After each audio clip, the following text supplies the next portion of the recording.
So Richard, why don't you start?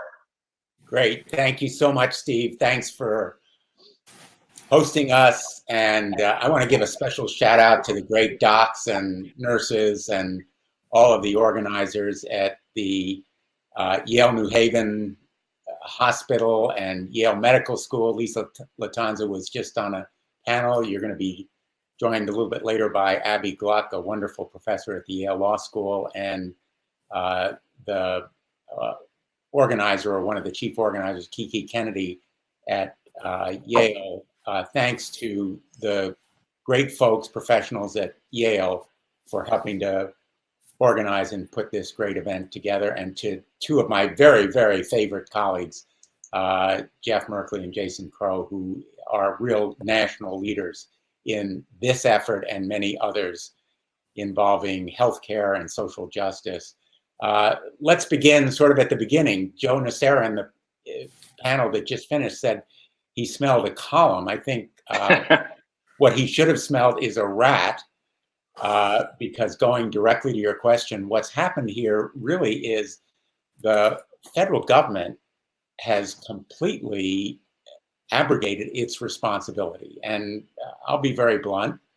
The White House and the President of the United States have utterly failed to lead. In fact, they have been more of an obstacle. I've said numerous times, if the president can't lead, he should at least get out of the way.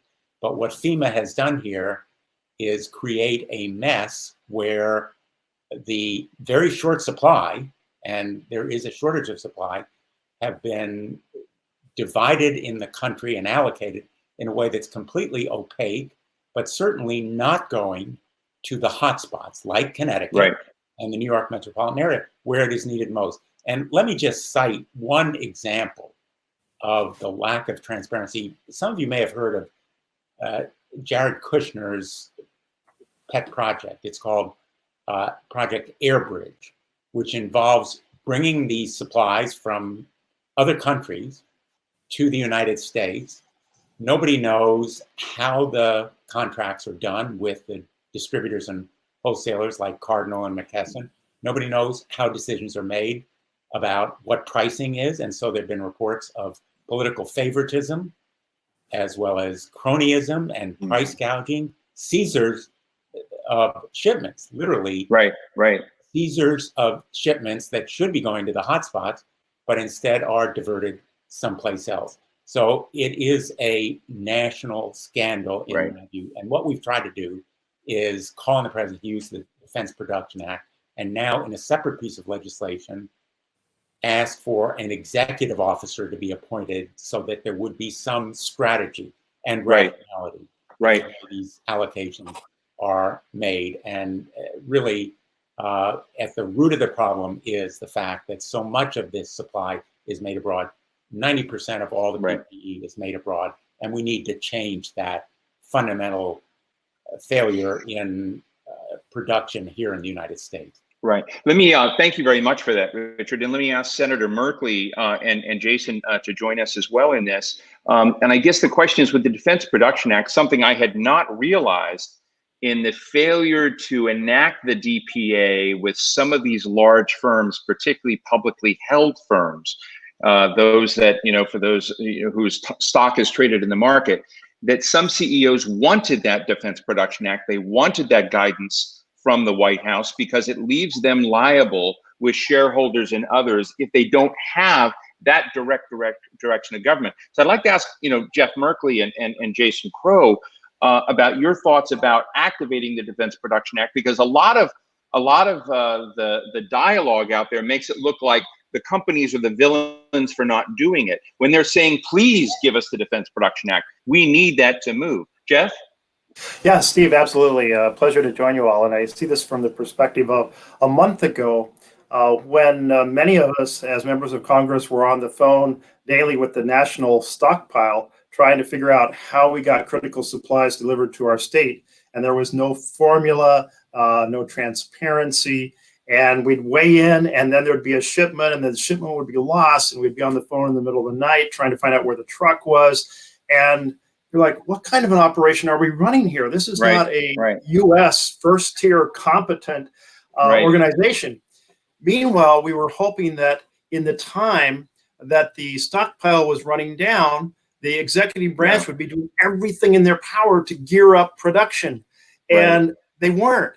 And so we saw the stockpile diminishing without the increase in supply going. This is going to be an ongoing crisis. This is absolute incompetence from the president. And the Defense Production Act, you make a very good point on this. It is a situation where if a board or a CEO are told, you need to do this, you must do this, then they're like, okay, we're on it. We will be fairly compensated. We're serving the country. We're helping America face this crisis. We're not going to let the American people down. We're certainly not going to let our reputation of our company go down while we let people die by not responding. But in the absence of that, then they have this overlying responsibility to their stockholders, and they're producing X, Y, and Z, and they have orders and they have clients, and so they don't act. And so we've been pressing in every possible way, and you've seen little glimmers of hope when the president will say, "Oh, well, I'm activating the Defense Production Act," and then, but not really. And the not really part is just resulting in far more deaths, far more infections than we need. I look at this right now from the viewpoint of having two members of my family who are in the healthcare world.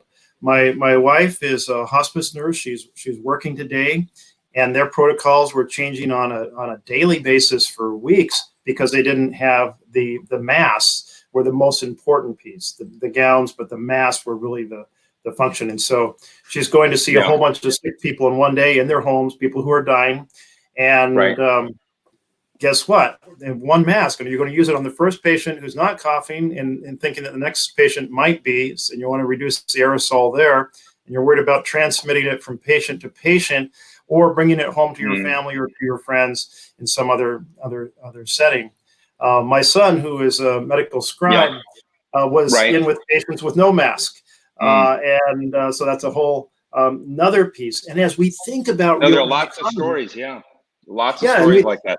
I'm going to need to get Jason in here real quick, just because we have such little time. And I apologize for cutting you off, Senator. But I love their planners. I love this march, but 3 great members of Congress in 10 minutes is a tough deal. Jason Crow. I mean, I love that we've got East Coast, West Coast, and the middle of this, the United States. So, Jason, give us your snapshot on what you think we ought to be doing. What needle do we need to move on the Defense Production Act or other things to begin addressing this massive mass deficit that we see out? That's what we're talking about today. And I'd like to know, who do you, which button do you push to solve this quickly? And we're going to give you the last word here before we have to move on to our next great moderator. Yeah, thanks, Steve. Thanks for moderating. It's not an easy task moderating 3 members of Congress. And I will apologize to my colleagues, Jeff and Richard, because they have to yet again sit through and listen to me talk. They thought they wouldn't have to do that again. So apologies to my friends and colleagues. But listen, we're in a crisis, right? And when you're in a crisis, you have to do a couple of very key things that have not been done. Right. First of all, you have to get your arms around the data. You have to figure out what is the operational environment.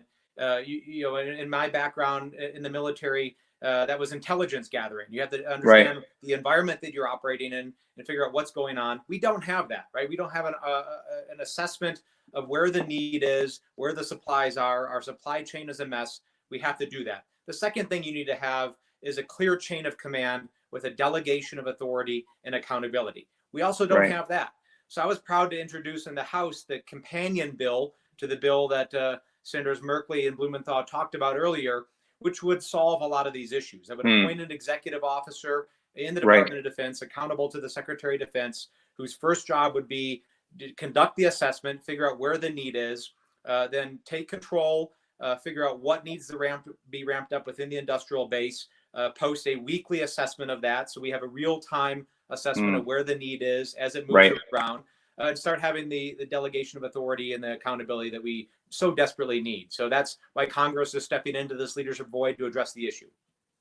Well, it's a pleasure to have you on. One of the things I've been doing in our daily coronavirus report is having members of Congress, senators come in and not only share with us, their perspective on how to fix things, but also to highlight a hero that they've seen out there? Do you have heroes in your district you want to give a quick salute to?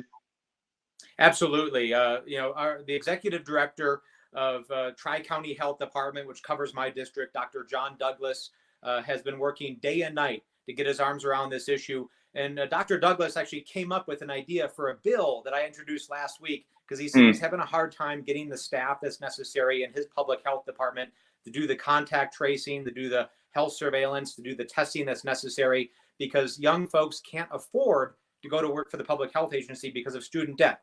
So we drafted a bill and actually last week introduced a student debt forgiveness program that if people are in their last year of a public health program or within 10 years of graduating, we will forgive up to $105,000 of their student loan if they will dedicate 3 years of their lives to a public health agency in their community to address this crisis. Well, thank you for bringing that to the table today. Representative Jason Crow, thanks so much.